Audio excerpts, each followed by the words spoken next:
O combate cristão, uma exposição de Efésios 6, versos 10 a 13, por Dr. Martin Lloyd Jones, capítulo 25, Zelo verdadeiro e falso.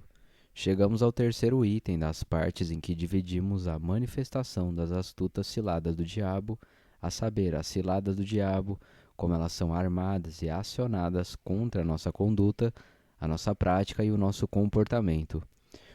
Uma rudimentar, mas valiosa divisão de nossas vidas, como cristãos, é pensar em nós mesmos como sendo mente, coração e vontade. E segundo o apóstolo Paulo, não há nada mais importante do que nos darmos conta de que o diabo, para os seus próprios fins e propósitos, está interessado em fazer-nos afundar em cada um destes pontos. Geralmente ele começa com a mente, e depois, como já vimos, ele entra na esfera da experiência e dos sentimentos, causando-nos confusão e fracasso. Todavia, a coisa não para, nem mesmo aí. Ele não nos deixa em paz na questão mais prática do viver, da aplicação. Não lhe importa onde nem como, o que lhe importa é fazer-nos cair em má reputação e, por meio de nós, infamar a fé cristã e sua mensagem. As Escrituras dão considerável atenção a este assunto. No Velho Testamento, muito espaço é dedicado à exortação aos filhos de Israel para serem santos. Esse é o propósito dos 10 mandamentos, como também da lei cerimonial e das regras e regulamentos com os quais a vida daquele povo era governada.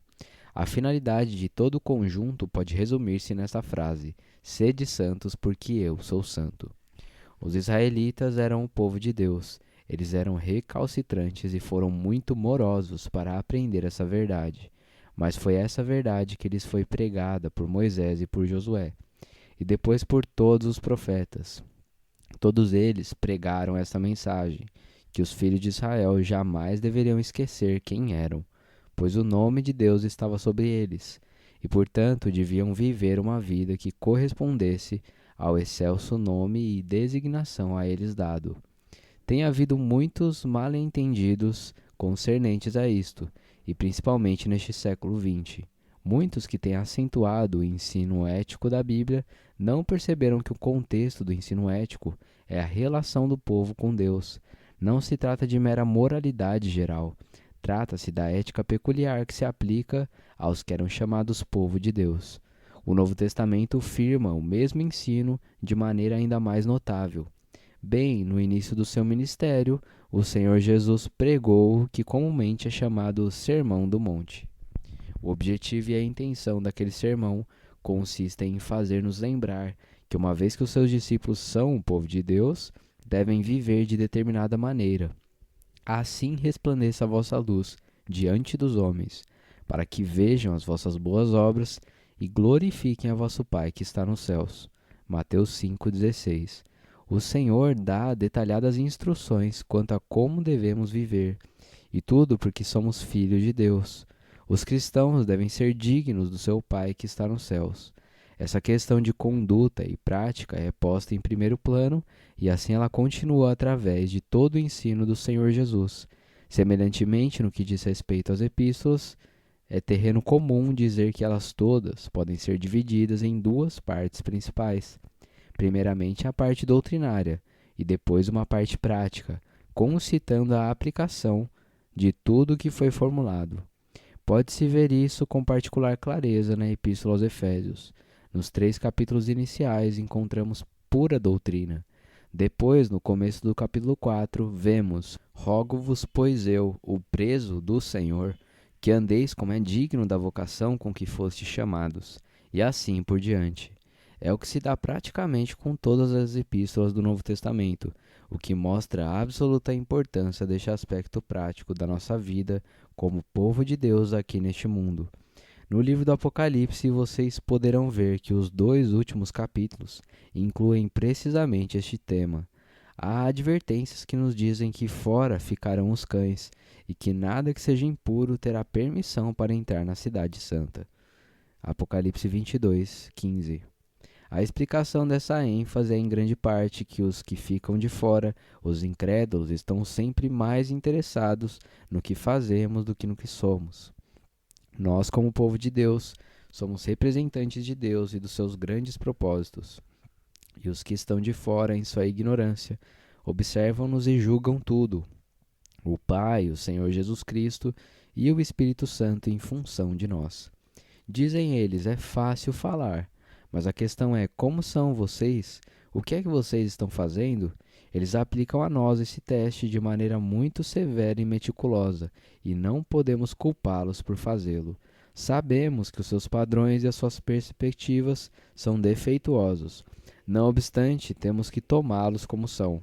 Eles acham que o que faz de um homem um cristão é a vida que ele leva, e daí, se nos virem falhar na vida, na conduta e na prática, considerarão toda a mensagem como sendo mais ou menos sem valor.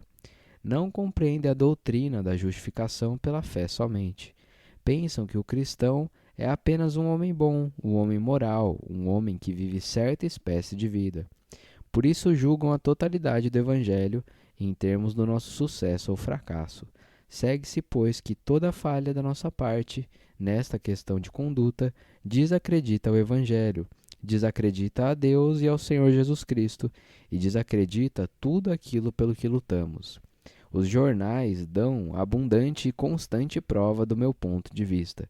Se eles notam que um homem que cometeu um crime é professor da escola dominical, nunca deixam de publicá-lo. Professor da escola dominical acusado, diz o título da reportagem. Isso revela simplesmente o antagonismo do homem natural sob a influência do diabo e seus ardis. A Deus, a Cristo, à Igreja, a tudo que é santo. Eles estão sempre nos vigiando, e no momento em que vem qualquer lapso ou mancha, não se demoram em tomar isso e usá-lo. Desse modo, procuram colocar o Evangelho em descrédito. Obviamente, pois, isto é uma coisa que muito provavelmente o diabo empregará. Ele sempre atacou o povo de Deus ao longo dessa linha e continuará a fazê-lo. A história da igreja é uma continuação da história dos filhos de Israel. E se cairmos, tudo pelo que lutamos estará envolvido. Notemos certas linhas gerais de ataque ao longo das quais o diabo vem a nós. Primeiro, o diabo exerce as suas artimanhas, influenciando a nossa atitude em geral para com a conduta e o comportamento. A maior coisa que um homem possui é a sua mente, e se o pensamento do homem estiver errado, tudo mais estará. Como o homem pensa, assim ele é, e assim age. O método favorito do diabo aqui de novo é empurrar-nos de um extremo para o outro. Ele se delicia em impedir-nos de manter o equilíbrio da mente, que é a glória essencial do cristão. Um extremo nessa esfera particular é aquilo que comumente se conhece como antinomianismo, que, de acordo com o sentido literal da palavra, significa oposição a toda a ideia de lei. O antinomiano alega virtualmente que a nossa conduta e prática não se relacionam com a lei de Deus. Argumenta da seguinte maneira: o Velho Testamento preocupa-se com moralidade, ética, conduta, comportamento. É a lei. Mas sob o Evangelho a situação é completamente diversa. O Evangelho nos livra da lei e nos mantém livres. O cristão não está mais debaixo da lei, é um homem livre. O diabo aproxima-se de um homem que viu essa verdade e o pressiona a ir a tal extremo que ele se torna antinomiano. Isto é, alguém que só se interessa pela fé evangélica de maneira puramente intelectual. Interessa-se pelas grandes doutrinas, compreende-as e nelas se deleita, e está preparado para discutir sobre elas e defendê-las. Entretanto, fica nisso e pensa que nada mais é necessário. Recordo-me de uma experiência que tive uma vez num caso semelhante, com um homem que pertencia a outro grupo da igreja cristã. Tinha ele muito interesse pelas doutrinas e dogmas cristãos, e estava sempre pronto a discutir sobre eles e a defendê-los. Uma vez estive no mesmo grupo desse homem, e mesmo enquanto estávamos debatendo as doutrinas da fé cristã, ele bebia muito. Nunca pareceu ocorrer-lhe que havia algo incongruente e contraditório em tal ação. O interesse dele era puramente intelectual. Há muitos homens assim, porém não tantos hoje como anteriormente. Mas o diabo faz outras abordagens. Uma das mais sutis consiste em inculcar um errôneo entendimento da doutrina da justificação somente pela fé, a doutrina fundamental do protestantismo. Ele se aproxima de um homem que estudou essa doutrina e tanto o pressiona que o leva a tal extremo que o homem acaba dizendo: o que faço como cristão não importa. Ninguém jamais é justificado pelas obras. Fui justificado inteiramente pela fé. Portanto, as minhas obras não têm a mínima importância. Posso fazer o que quiser. Se creio em Cristo, tudo está bem comigo. Naturalmente, tal conceito não passa de puro disfarce da doutrina da justificação pela fé somente. Do mesmo modo, o diabo, com a sua velhacaria, empenha-se em confundir os cristãos no que se refere à perseverança final dos santos, doutrina sumamente gloriosa. Ninguém as arrebatará da minha mão. O Evangelho ensina que somos salvos pela graça, que a salvação é de graça do princípio ao fim. Não contribuímos com nada para a nossa salvação. Deve-se totalmente a Deus. E, em consequência, a perseverança final dos santos está garantida. Mas vem o diabo e nos diz: o que isso significa realmente é que você está livre para fazer o que quiser. Isso não faz diferença alguma para você. A sua salvação está garantida. Assim ele nos enlaça e tenta persuadir-nos a vangloriar-nos destas duas gloriosas doutrinas e, de fato, procura fazer de nós antinomianos fanáticos. Sempre está presente o perigo de não tomarmos a palavra de Deus e o ensino como um todo e distrairmos certos textos favoritos, esquecendo convenientemente de outros. Noutras palavras, neste contexto específico, o diabo nos tenta no sentido de fazer-nos esquecer os ensinamentos do capítulo 2 da Epístola de Tiago, de que a fé sem obras é morta. A fé não é apenas um assentimento intelectual, ela envolve a personalidade toda. Não envolve só a mente, mas também o coração e a vontade, e, portanto, tudo quanto abrange a prática e o comportamento. A fé não leva o homem a ocupar-se apenas da esfera das proposições intelectuais, e sim requer o engajamento do homem integral. Daí Tiago afirma com muito acerto que a fé sem obras é morta. Mostra-me a tua fé sem as tuas obras, e eu te mostrarei a minha fé pelas minhas obras, diz Tiago. Não há contradição entre Tiago e Paulo. Ambos ensinam exatamente a mesma coisa. ênfase idêntica se vê em toda parte no ensino do apóstolo Paulo, razão pela qual, em suas exortações éticas, ele diz: efetivamente, se vocês se dizem cristãos, não podem adotar certos tipos de conduta culposa. Há coerência na vida cristã. Visto que vocês foram justificados pela fé somente, estão obrigados a viver de maneira cristã. No capítulo 2 dessa epístola aos Efésios, por exemplo, ele escreve: somos feitura sua, de Deus, criados em Cristo Jesus para as boas obras, as quais Deus preparou para que andássemos nelas. Na tradução King James, as quais Deus pré-ordenou. Versículo 10. Se cremos na doutrina da eleição, devamos crer que fomos eleitos para as boas obras. Nós nascemos de novo para podermos praticá-las. A fé sem obras é morta. É mero assentimento intelectual. Vê-se o mesmo ensino em muitos outros lugares das Escrituras, como, por exemplo, na primeira epístola aos Coríntios, epístola que nos salvaguarda deste perigo em particular, sem necessidade de qualquer outro acréscimo. Certos cristãos em Corinto gabavam-se do seu conhecimento, do seu entendimento e dos seus dons, e contudo, diz o apóstolo, que pesava sobre eles a culpa de pecados que os gentios nem sequer mencionariam, tão vergonhosos eram eles. Geralmente se ouve que há entre vós fornicação, e fornicação tal, qual nem ainda entre os gentios, como é haver quem abuse da mulher de seu pai. Estais inchados, e nem ao menos vos entristecestes por não ter sido dentre vós tirado quem cometeu tal ação. Capítulo 5, versos 1 e 2.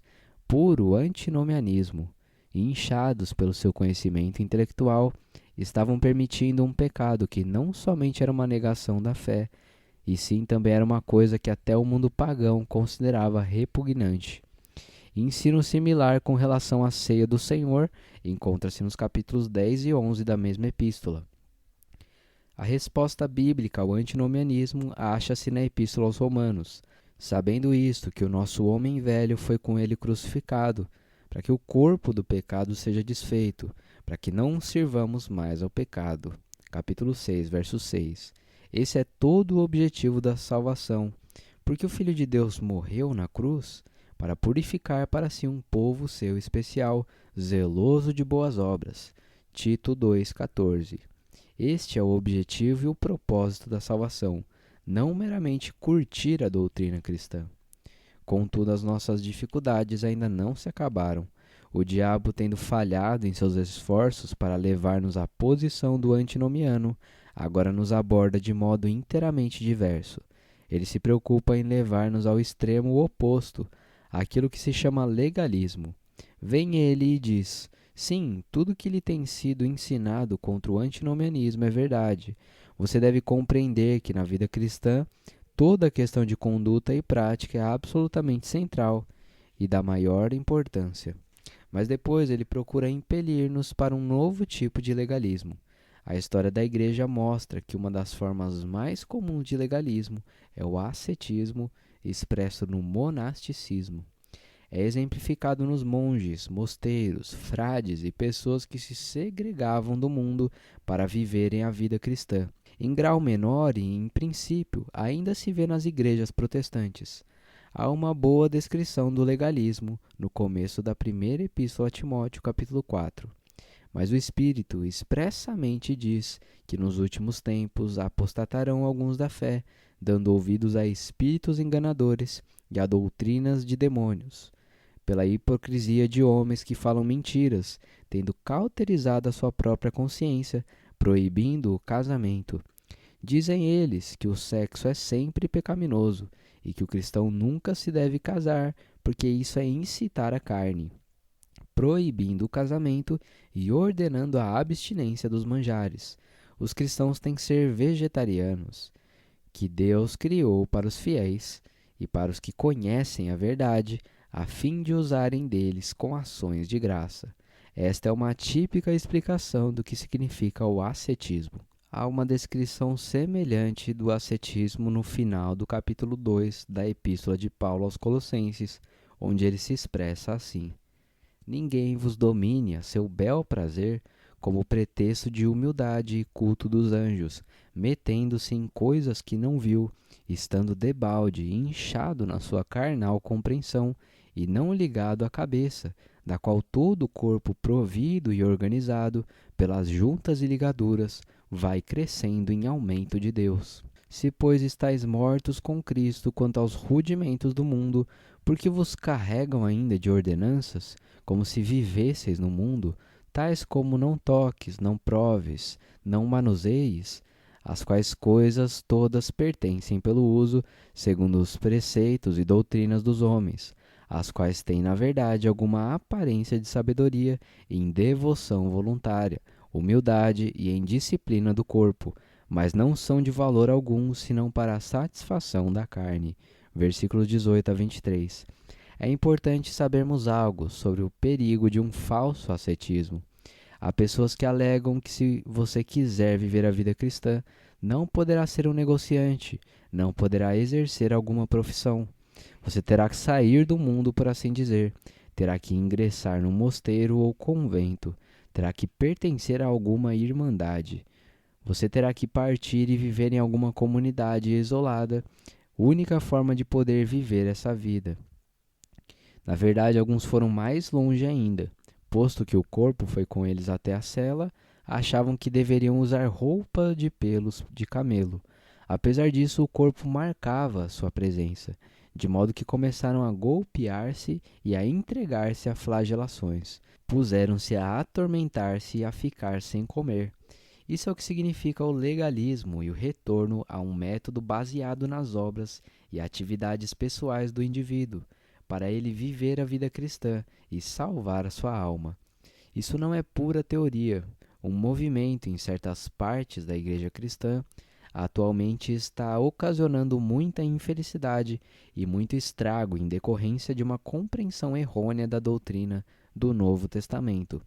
Seus adeptos entenderam mal, particularmente a segunda epístola aos Coríntios, capítulo 6, a partir do versículo 14. Não vos prendais a um jugo desigual com os infiéis, Porque que sociedade tem a justiça com a injustiça? E que comunhão tem a luz com as trevas? E especialmente, pelo que saí do meio deles, e apartai-vos, diz o Senhor, e não toqueis nada imundo, e eu vos receberei. Isso está sendo interpretado como se significasse que o cristão não tem mais o direito de ser membro de nenhuma sociedade cultural, se essa sociedade também inclui incrédulos. Por exemplo, foi divulgada uma norma que dita que se um cristão for membro do Colégio Médico Real, o qual também tem no seu rol de membros pessoas incrédulas, deverá renunciar à sua ligação com ela ou à sua condição de membro. Não vos prendais a um jugo desigual com os infiéis, dizem eles. Proíbem os cristãos de até comer com os incrédulos. Vão tão longe que chegam a dizer que nem sequer lhes é permitido comer com outros cristãos que não apoiam o seu particular ponto de vista, ainda que sejam seus parentes próximos. Muitas vezes isso tem sido causa de problemas na igreja. Talvez não seja um problema de grande monta hoje, mas sou suficientemente velho para lembrar a época em que isso era uma fonte de problemas. Lembro-me do homem mais piedoso que já conheci, que me contou que quando jovem passava por uma fase de legalismo que se expressava como segue. Ele acreditava que o cristão devia observar o sabá, o dia do Senhor, e que não devia fazer as coisas próprias dos outros dias no dia do Senhor. Mas o diabo o levou ao legalismo no seguinte extremo. Vocês podem considerar isso divertido, porém era uma coisa muito real para aquele mal orientado homem. Ele calçava as botas e as amarrava sábado à noite. O argumento era que não se deve fazer no domingo o que se pode fazer no sábado. Assim, sábado à noite ele amarrava as botas e dormia com elas nos pés. Naturalmente, mais tarde ele descobriu que isso era puro legalismo. Todavia, levou algum tempo para perceber isto e para obter o equilíbrio próprio do Evangelho. Examine-se, pois, o homem a si mesmo. Pessoas do tipo mais honesto é que são perturbadas pelo legalismo. O tipo mais comum de pessoa é atraído pelo antinomianismo. Livre-nos Deus destes dois extremos. Qual é o seu conceito de conduta, prática e comportamento? Em que ponto isto entra em seu pensamento, em sua argumentação e em seu raciocínio normais? Acautelemo-nos para que o diabo não nos leve a nenhum desses extremos.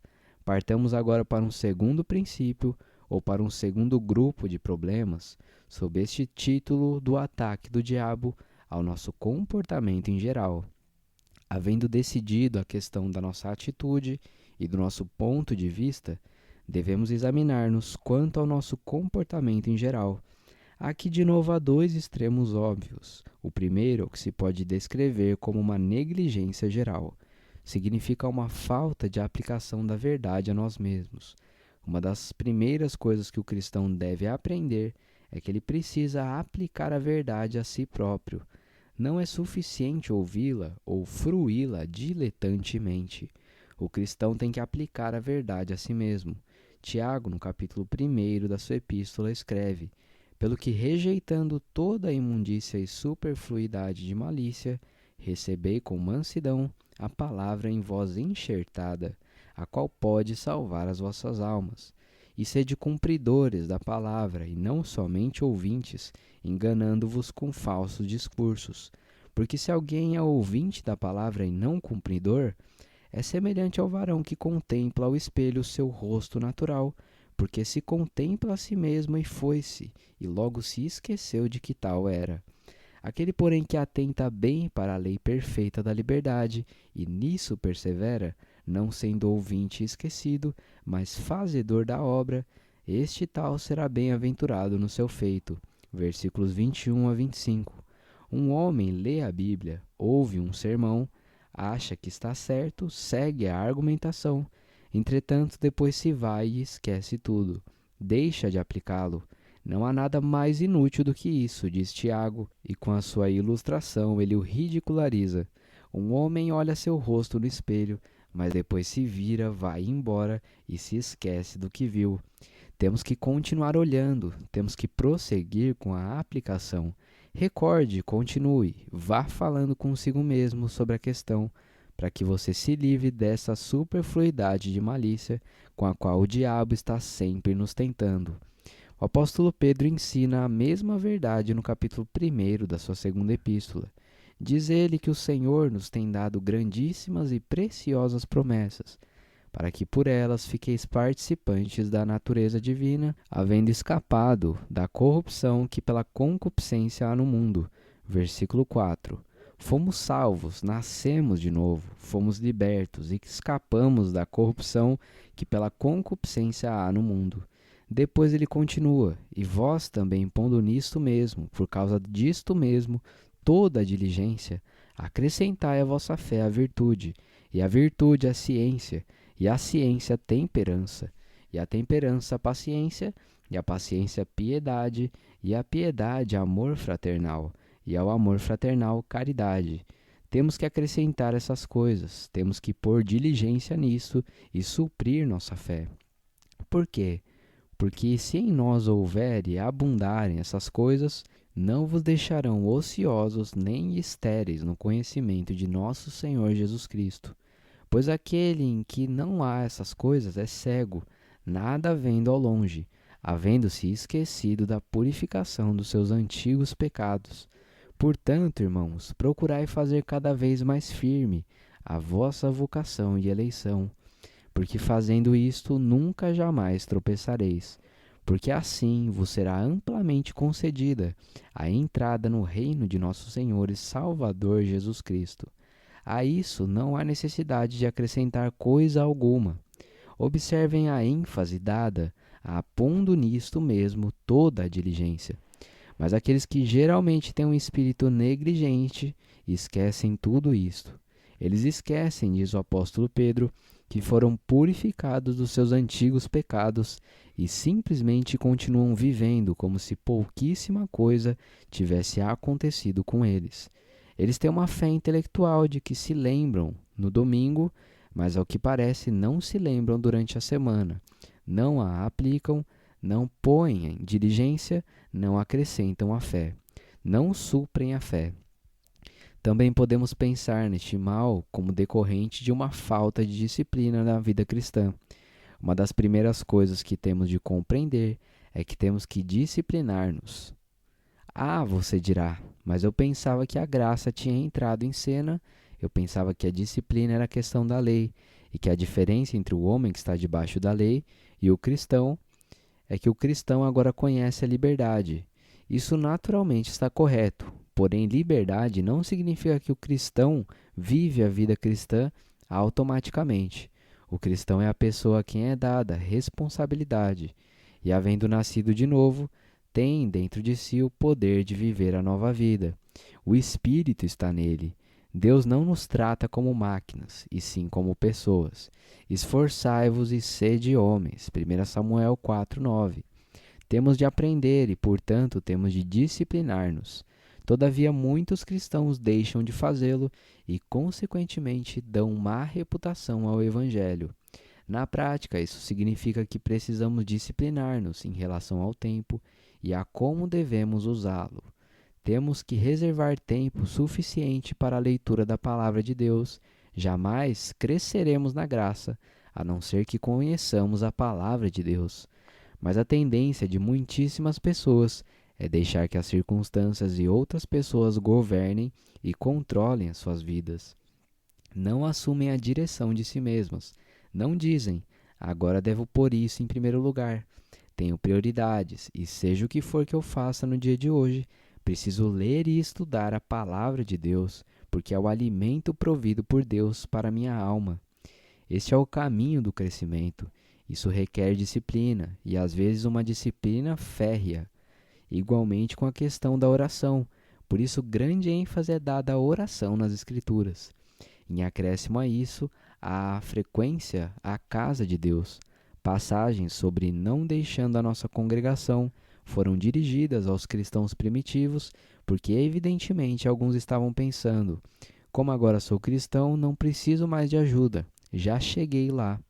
No entanto, eles não tinham chegado e depressa mostraram isso com os seus fracassos em sua conduta, na prática e finalmente até mesmo em sua fé, conforme Hebreus 10:25. Não há maior causa de fracasso na vida cristã do que uma negligência geral e a negligência em disciplinar a vida. Leiam os relatos de todos os grandes avivamentos da Igreja, principalmente do início deles, e sempre verão que essa ideia de disciplina fora restabelecida. Tomemos o famoso exemplo do que aconteceu há 200 anos no despertamento evangélico. O que o precedeu, humanamente falando, foi a formação do Clube Santo em Oxford. Os membros do clube ainda não tinham visto a verdade, porém tinham visto a necessidade de disciplina. Deram-se conta de que a imensa maioria dos supostos cristãos não estava vivendo como cristãos. Chamavam-se cristãos, mas havia pouca diferença entre eles e os que pertenciam ao mundo. Entretanto, os membros do Clube Santo diziam: o cristão é alguém que leva uma vida ordenada. Então começaram a disciplinar-se, daí o termo metodista.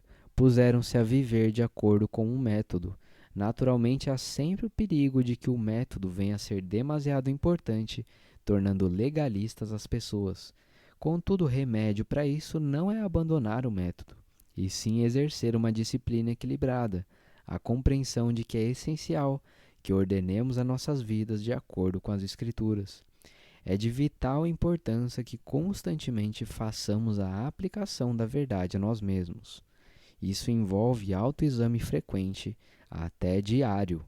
Devemos rever sempre as nossas vidas à luz do ensino das Escrituras, à luz do que sentimos na presença de Deus, à luz das vidas dos santos através dos séculos. Disciplina, ordem, autoexame.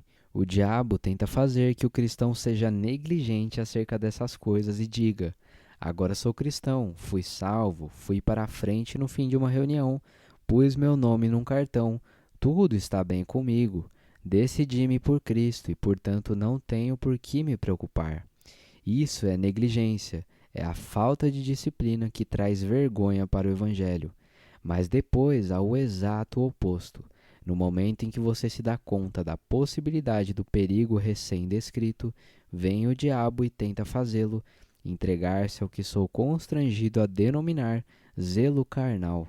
Note-se que lhe chamo zelo carnal.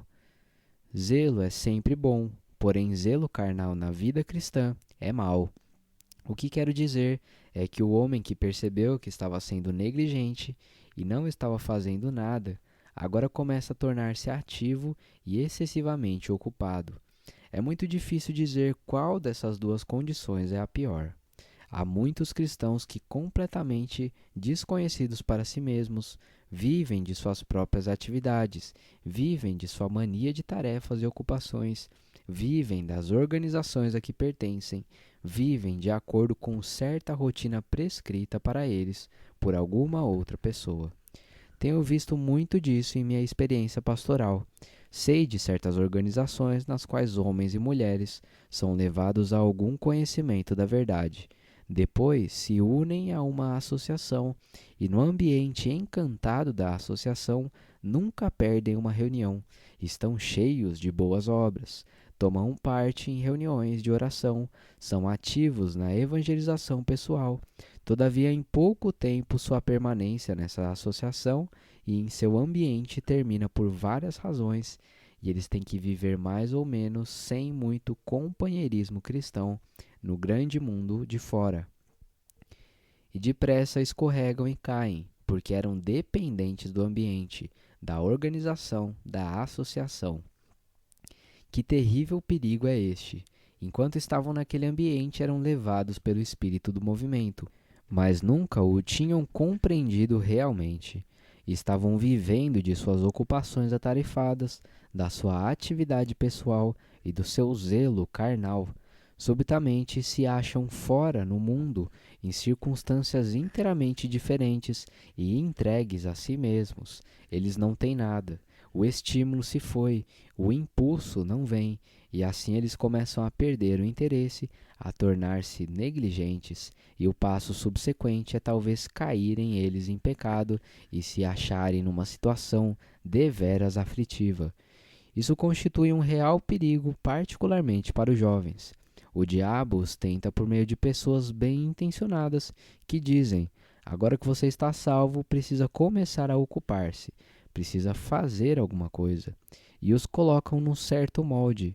Entretanto, não têm real entendimento da sua posição. Nunca a investigaram gradativa e espiritualmente. É uma coisa artificial e é mantida pelo ambiente artificial em que eles se acham. Porque não temos que lutar contra a carne e o sangue, mas sim contra os principados, contra as potestades, contra os príncipes das trevas deste século, contra as hostes espirituais da maldade nos lugares celestiais. O diabo, que pode transformar-se em anjo de luz, nem sempre nos incita a pecado óbvio. Ele sabe que se aproximasse de certo tipo de cristão e o confrontasse com algum pecado terrível, esse recuaria. Por isso, simplesmente o persuade a ser negligente, a não ser entusiasta, a não ser muito zeloso, a não fazer-se ridículo, como alguns outros cristãos para quem ele aponta. E assim a vítima se torna indolente e não faz nada, e aos poucos baixa toda a temperatura da sua vida e finalmente ela cai em pecado. Quanto ao outro homem que vive das suas atividades, podemos aplicar o que o apóstolo Paulo diz acerca dos seus patrícios. Porque lhes dou testemunho que tem zelo de Deus, mas não com entendimento. Romanos 10, 2. Zelo não basta. Estar sempre ocupado não basta. Atividade não basta. Não permita a Deus que você viva da sua própria atividade. Se ela se levanta entre você e um conhecimento do Senhor, um crescimento na graça e um desenvolvimento espiritual, não passa de uma das astutas ciladas do diabo para mantê-lo ignorante e atrofiado. A mesma coisa se aplica ao tipo de cristão que diz: bem, naturalmente eu não tenho um grande cérebro, não sei pensar, não leio, sou um homem de atividade. O diabo já o manipulou, levando-o a uma condição de orgulho invertido, e uma vez que ele vive da sua própria atividade e lhe falta entendimento, o diabo logo estará tentando de algum modo mais sutil e, não reconhecendo a tentação, ele logo cairá. Portanto, a exortação é que devemos ser governados pelas Escrituras. Devemos manter o equilíbrio divino e evitar os extremos. Nada de antinomianismo, nem de legalismo. Nada de negligência, nem de falso zelo. Então o que? Como expressa o apóstolo Pedro, devemos seguir os seus passos de Cristo, as suas pisadas, conforme 1 Pedro 2:21.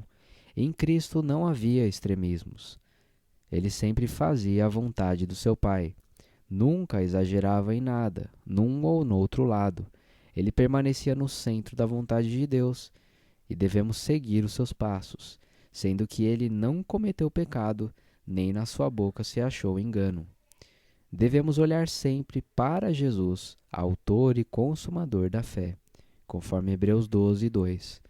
Queira Deus fazer-nos compreender este aspecto absolutamente importante da nossa vida cristã. O mundo de fora nos observa. Amados, peço-vos, como a peregrinos e forasteiros, que vos abstenhais das concupiscências carnais que combatem contra a alma, tendo o vosso viver honesto entre os gentios, para que naquilo em que falam mal de vós, como de malfeitores, glorifiquem a Deus no dia da visitação, pelas boas obras que em vós observem, conforme 1 Pedro 2, 11 e 12. Queira Deus dar-nos tal senso de responsabilidade no mundo em que vivemos hoje, que compreendamos que somos homens e mulheres marcados, sim, que somos filhos de Deus e guardiães da fé, e que o mundo julga até o próprio Deus pelo que vê em nós. Revesti-vos de toda a armadura de Deus. Fortalecei-vos no Senhor e na força do seu poder, pois nada menos que isso nos capacitará a opor-nos às astutas ciladas do diabo.